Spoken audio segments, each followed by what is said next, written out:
my fellow Wedding Florist friends, and welcome to the Wedding Florist Social Podcast. This is the podcast for wedding florists to learn all about acing their online presence. I'm your host, Vicky Laffey, and as a wedding florist of over 10 years now and a certified digital marketer, I want to help you get the right clients, get more followers, and never be stuck for content ideas again. Click the link in my description to get your free Wedding Florist Guide to Social Media Content Creation today. Hey, you guys. Hi, we are live and we are trying something a little newer this week as well. I am simultaneously going live on both YouTube and Facebook and the Facebook group. So this is fantastic. First time I've done this, I'm going live via StreamYard and I can see two of me on the screen. So that's fantastic. It's obviously working. Do drop me a comment if you are watching. I'd love to see the comments come through, even just to see if this technology works as well. And I'm also going to test this on my phone, just to check that that it's kind of working and that it's coming through. So say hello if you are joining me. Say hi. Pop something in the comments, and then more people will be informed that we are going live. So if you've never joined one of these lives before, welcome. This is, probably more applicable to you YouTube people, because if you've only just joined me, we're going live on YouTube as well as Facebook. So hello to my new YouTube people. This is great. So welcome to this week's session. Welcome. I wanted to chat a little bit this week about I just wanted to kind of elaborate really on something we touched on last week. So last week we talked about wedding florists and the three main reasons that you guys really struggle with social media and, posting on it and keeping up with it. And those three things were the lack of time, the lack of knowledge, and the lack of inclination. And we're really kind of focused on the lack of time part of it last week. It's a big issue for a lot of you guys. But this week I want to focus a little more on the lack of inclination part of it. Where does that come from? What gives you this dislike for social media? Why don't you see the point in doing it? And there's possibly a couple of reasons, but for me, it seems to really, from speaking to a lot of you guys, from speaking to a lot of wedding florists, it really seems to kind of come from this, you feel like you have to do it because people say you do, and then, you post and get no comments, and it leaves you feeling kind of, what's the point in this? Or my content must be absolutely rubbish. And you feel like it's kind of more time and energy than it's worth, and you end up resenting it and hating doing it. So I wanted to, I guess, first of all, say, I hear you. You are certainly not on your own. But I wanted to just mention that I do have two simple rules when it comes to this sort of thing. The first rule is to just have fun with it. And the second is is that basically that social media has to work for you, not against you. But those things probably mean, absolutely nothing if you're really disheartened and don't see the point in social media anyway. So today's episode is really about, saying that I hear you and I get you and you're not on your own. But secondly, I wanted to help you realize that there is actually a point to it and how it can really benefit your wedding florist business. Now, I know that it can be a drag at first, but bear with me here. So I've basically done, I've created sort of three things. I wanted to talk about three things rather that would really help with this and help you realize, hopefully, that it is worth it. And I think once you change your mindset around it and start seeing the point in it, then hopefully that will change for you.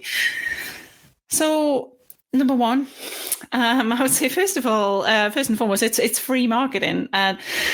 You can attract a much larger, more quality audience organically than you can with any paid ads or, just word of mouth alone. And that goes for paid ads on Facebook or Google or even magazines or newspapers or, local stalls or anything. paid ads, paid advertising, paid marketing can... it's a real art in itself, and unless you're really, really good at it and you know how to target things exactly, then it's not really going to work. You may as well throw your money down the toilet. And social media is free. You know, like I say, you can attract a much larger audience organically than you can with paid ads. And it's not about the larger audience. It's more than that. It is about the quality of it. It's about attracting your sort of people who genuinely want to hear from you. So I guess the best way to say that is that you can attract a much larger quality audience organically than you can with paid ads.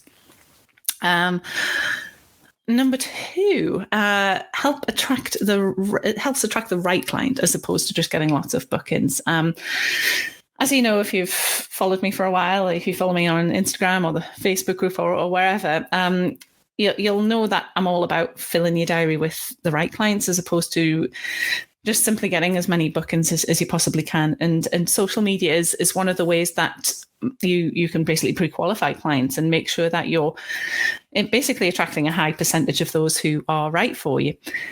I cover this in depth in my Florist Foundations course, but essentially it's, you know, by putting the right things out there, you in turn attract the right sort of client back. And that makes your life a heck of a lot easier, believe me. If you don't believe me, see my interview with Sam from ID Action Consulting in episode 7 of the podcast.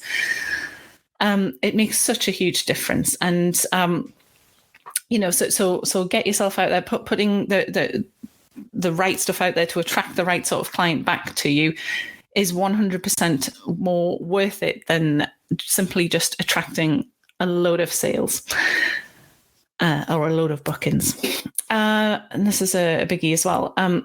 It's an ideal way to show off your brand's personality and the person behind the business as well. Social media does this like no other platform, and it works so well for small businesses like ours. You know, people buy from people. I think we've all heard somebody on the internet say that showing yourself online, showing you the behind the scenes of the business, and choosing words and music for your posts and stories that you like, all help differentiate you from the other 12 florists that they've been looking at on Instagram while planning their wedding too. So hopefully I've given you three reasons why this is, you know, hugely important and why social media is absolutely worth it. Those are just 3 of the reasons. I know you don't feel like it's worth it. I know you've tried it before. Maybe you've, you know, dabbled with it for 5 minutes or tried something that some expert on you know, the internet said you should try and it didn't quite work at first, or it hasn't worked as quickly as you expected and you've just given up. But you guys, like, I can't stress how much it can really help you in your business. And it really, really is worthwhile putting the effort in with it. So I hope you've enjoyed today's episode, and I hope it's kind of helped change your mind a little bit. And do let me know, you know, drop me an email or drop me a comment, or depends which platform you're viewing this on. But you know, let me know. I would love to hear from you guys, whether any of that's resonated, whether that has helped change your mind in any way at all. I would love to know. So I hope you've enjoyed today's episode, and we'll catch you next week. Well, thanks so much for listening all the way to the end of Wedding Florist Social. Remember to hit subscribe so that you don't miss out on any future episodes. And if you want access to some free community and support, then head across to Facebook and look me up on the Worldwide Wedding Florist Community Group. I look forward to seeing you there.